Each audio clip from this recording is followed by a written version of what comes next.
శ్మశానంలో ఆయన కూర్చోపోతే ఉగ్రభూతాలు వచ్చి ఓళ్ల మీద పడిపోయి ప్రజల్ని సత్కార్యాలు చెయ్యనివ్వమని అక్కడ కూర్చుని తాండవం చేసి వాళ్ళని కూర్చోబెడతాడు.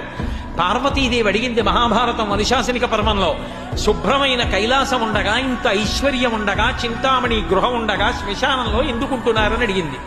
అడిగితే ఆయన చెప్పాడు, పార్వతి బతికున్న నాళ్ళు అన్ని చోట్లకి వెడతారు, ఏమీ తోచట్లేదు, శ్మశానానికి వెళ్ళొద్దామని ఎవరు రారు పార్వతి.